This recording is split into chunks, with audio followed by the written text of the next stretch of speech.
A paz do Senhor, amados, um bom dia a todos. Espero que esteja tudo bem com você e com a sua casa. Hoje é o dia 291 da nossa leitura anual. Fique conosco.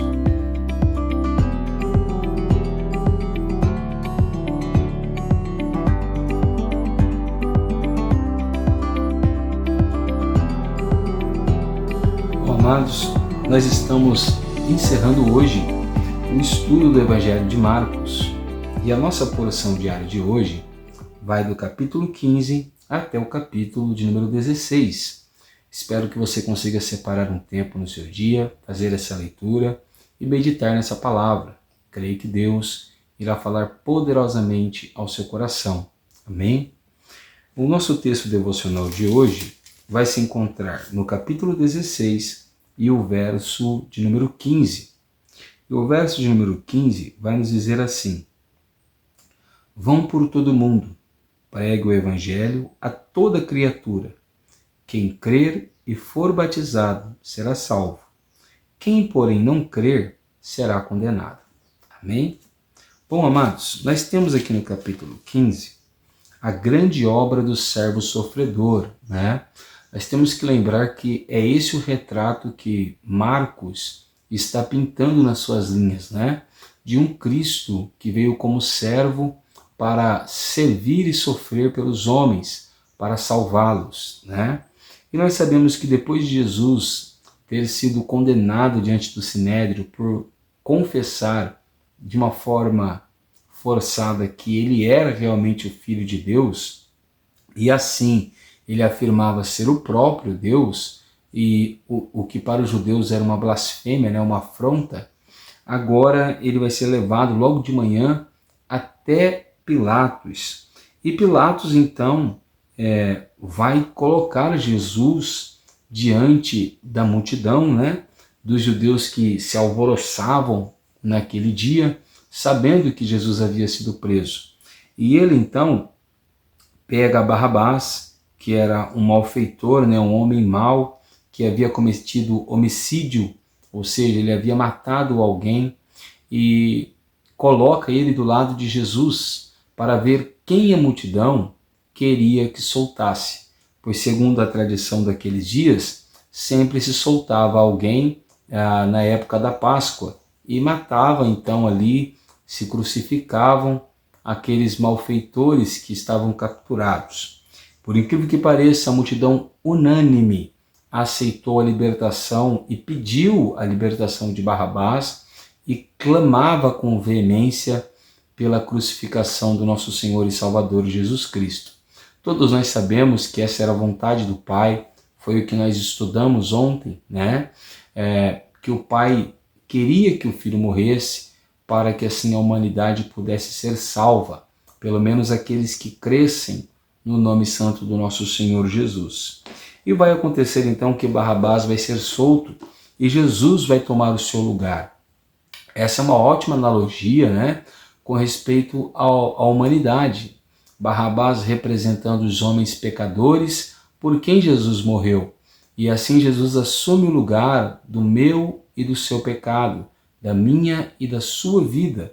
Assim ele toma sobre si os nossos pecados, as nossas dores e as nossas enfermidades, para que sobre nós repousasse o perdão, a vida, a cura e a salvação. Bom, os soldados então levam Jesus e colocam sobre ele um manto, né, cor de púrpura vermelha, né? E vai acontecer então que Jesus agora ele vai começar a ser zombado. Muitas afrontas Jesus vai ouvir, como salve o Rei dos Judeus. Eles se ajoelhavam diante de Jesus e adoravam a Jesus. E nós sabemos que essa adoração era falsa, né? Não era uma adoração legítima. E vai acontecer então que logo depois Jesus é obrigado a levar então o madeiro no qual ele será crucificado. E nós sabemos, como nós já vimos no Evangelho de Mateus, ia passando ali um homem chamado Simão, que era um sirineu. E nós sabemos que ele vinha do campo do pai Alexandre, o pai de Alexandre o Rufo, né? e ele então vai ajudar Jesus a carregar a sua cruz. E tendo Jesus chegado ao Gólgota, que quer dizer lugar da caveira, ali ele vai ser crucificado. E então começa o momento mais agoniante da vida de Jesus. E não por causa dos cravos, não por causa da coroa de espinhos, não por causa dos açoites ou das afrontas, mas porque naquele momento, ali na cruz, o servo sofredor, que Marcos retratou durante o seu evangelho, agora ele está fazendo o maior de todos os trabalhos. Agora ele está servindo da melhor forma à humanidade e ao Pai, porque agora ele toma sobre ele o pecado de todo mundo. Então imaginem que todos aqueles que foram salvos, ou que estavam sendo salvos, ou nós que fomos e iremos ser salvos, todos os nossos pecados agora estavam recaindo sobre Jesus. E então, chegado ao meio-dia, houve escuridão sobre a face da terra até as 3 horas da tarde, aonde Jesus vai clamar: Elohim, Elohim, lama sabachthani, que significa: Deus meu, por que me desamparastes? Então Deus agora abandona Jesus por algum tempo, e Jesus sente o peso do pecado, o peso dos nossos erros, das nossas falhas, todas recaindo sobre o nosso Senhor e Salvador Jesus Cristo. Então Jesus inspira e dá um grande brado, e naquele momento, tendo a terra tremido, o centurião que estava à frente de Jesus, vendo aquilo, reconheceu que Jesus era o Filho do Deus vivo. Bom, José de Arimateia, um homem importante do Sinédrio, ele já cria em Jesus, ele esperava o reino de Deus, ele já havia se convertido e ele vai agora pedir para que ele pudesse pegar o corpo de Jesus e ele vai sepultar Jesus num túmulo o qual ele havia comprado. Bom, quando termina o sábado, no domingo de manhã, Maria Madalena, Maria mãe de Tiago, Salomé, haviam comprado óleos aromáticos para ungir o corpo de Jesus, e elas vão ao encontro de Jesus. Mas chegando lá, elas veem os anjos que vão lhes informar que Jesus não está morto mais, que Jesus está vivo. E depois Maria Madalena, daquela a quem Jesus expeliu vários demônios, vai ver a Jesus também. E ela, junto com as mulheres, vão testemunhar para os discípulos que Jesus não estava morto, mas que Jesus já estava vivo. E por incrível que pareça, eles não creem na mensagem das mulheres, mesmo Jesus já tendo lhes alertado, tendo lhes avisado antes, eles não acreditam na ressurreição de Jesus. Bom, tendo chegado no capítulo 16, no verso 14 em diante, vai nos dizer assim: finalmente Jesus apareceu aos 11, quando estavam à mesa, e censurou-lhes a incredulidade e a dureza de coração, porque não deram crédito aos que tinham visto já ressuscitado. Então observa que Jesus ele vai repreender então a incredulidade e a dureza de coração dos apóstolos.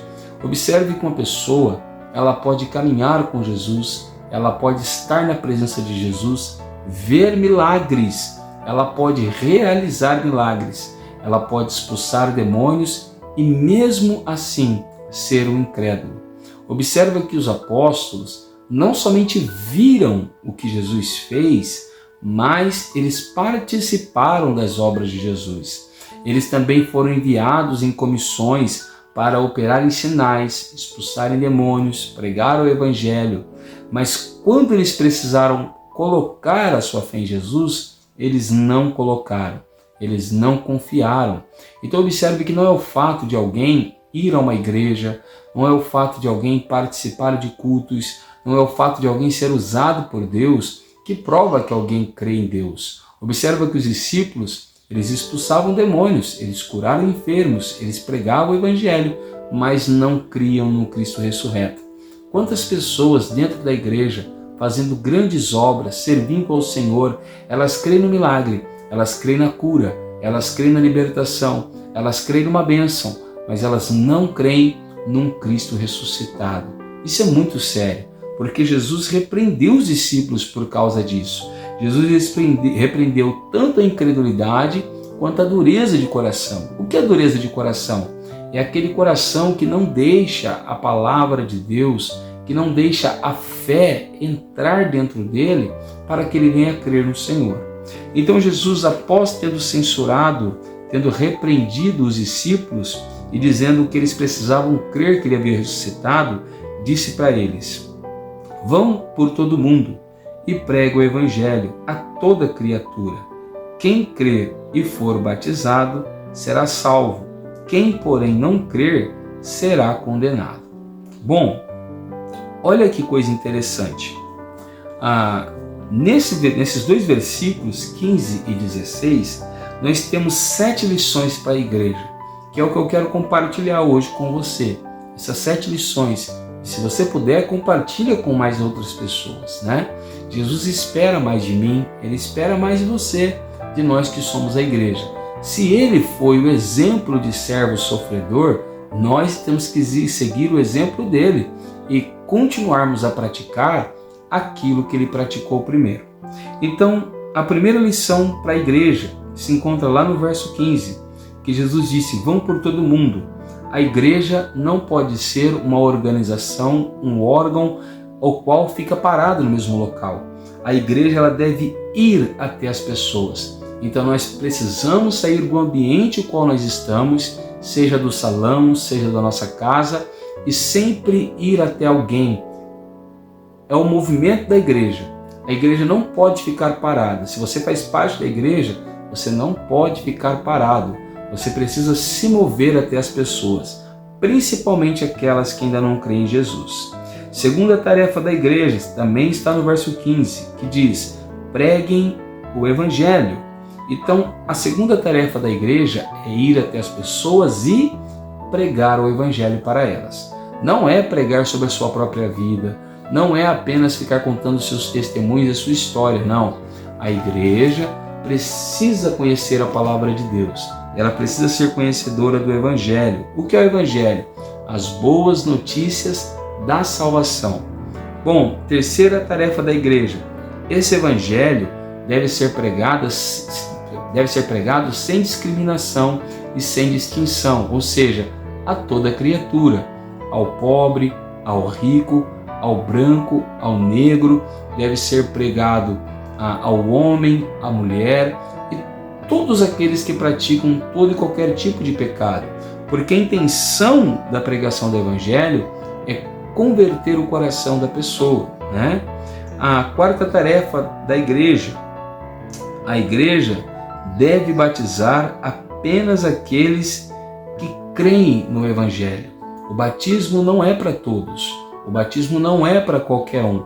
Então a pessoa precisa primeiro ouvir o evangelho e precisa crer, e então a igreja batiza essas pessoas. Quinta lição: o batismo é necessário para uma confissão de fé e de salvação desse novo convertido. Então a igreja foi até a pessoa, pregou o evangelho, a igreja pregou para todos sem distinção, e desses alguns creram, vieram até a igreja, creram no evangelho, foram batizados. Agora preste atenção que o batismo é uma confissão de que eu creio em Jesus, de que agora eu faço parte da igreja e ele é necessário para a minha salvação, porque se eu confesso a minha fé, então eu me batizo. Se eu me batizo, eu estou confessando a minha fé. Se eu creio, eu estou salvo. Porque olha o que diz: quem crer e for batizado, a sexta lição, será salvo. A salvação, ela é unicamente pela fé em Cristo Jesus. Pastor, então se eu me batizei, estou salvo? Não. Tem muita gente batizada que não está salva, porque desceu as águas do batismo sem crer em Jesus e sem confessar a sua fé nele e sem fazer parte da igreja, né? Então, o batismo por si só, as águas, não salvam ninguém. É a fé em Jesus Cristo que salva a pessoa. O batismo é uma confirmação, é uma confissão diante de todos que você crê em Cristo Jesus. A última lição é que, se a fé é poderosa para salvar, a incredulidade é poderosa para condenar. Porque olha o que Jesus diz: quem crer e for batizado será salvo. Quem, porém, não crer será condenado. Isso também nos é ensinado no Evangelho de João, né? Aquele que crê no Filho de Deus já tem a salvação, mas quem não crer já está condenado. Então nós, para sermos salvos, precisamos crer, mas para sermos condenados, basta não crermos. Tem gente que acha que precisamos cometer pecados horríveis, pecados muito ruins. Não. Vai ter muita gente que cometeu pecados assombrosos aos nossos olhos, mas um dia essa pessoa creu em Jesus, se arrependeu dos seus pecados, se confessou a sua fé através do batismo e ela será salva. Por outro lado, terão pessoas que se batizaram, viveram uma vida dentro da igreja, foram extremamente religiosos, mas não creram em Jesus de todo o seu coração e muito menos como único e suficiente Salvador. Porque tem muitas pessoas que só olham para Jesus como um meio de ser abençoado, de receber benefícios e curas. E Jesus não é apenas isso. Muito mais do que isso. Ele é o servo sofredor que Marcos pregou, aquele que veio dar a vida pelos seus. Amém? Se você crê nessa palavra, te convido a abrir o seu coração agora, a fechar os seus olhos e a orar ao Senhor juntamente comigo. Senhor nosso Deus e nosso Pai, neste momento nós queremos te louvar, te bendizer e te glorificar pela sua bondade, pela sua graça e pela sua misericórdia. Senhor, que a tua poderosa mão esteja sobre nós para nos abençoar, para nos restaurar e para nos transformar, mas principalmente que a tua poderosa mão nos estimule a ler, estudar mais a tua palavra, porque é crendo nela que nós seremos salvos. É crendo no Cristo pregado nela que nós alcançaremos a salvação. Que cada um de nós que temos acompanhado esse devocional, que temos assistido, que temos ido até as pessoas, que nós possamos alcançar muitas vidas para o teu reino e assim tendo um galardão enorme para receber diante do Senhor no grande dia. É assim que nós te pedimos e te agradecemos. Em nome do Senhor Jesus. Amém. Se você tem gostado desse trabalho, deixa o like, compartilha com alguém que precisa ouvir essa palavra e se inscreva aí no canal caso você não esteja inscrito ainda. Assim você vai poder nos acompanhar todos os dias. Amém? Fique com Deus, que Deus te abençoe e tenha uma ótima quinta-feira.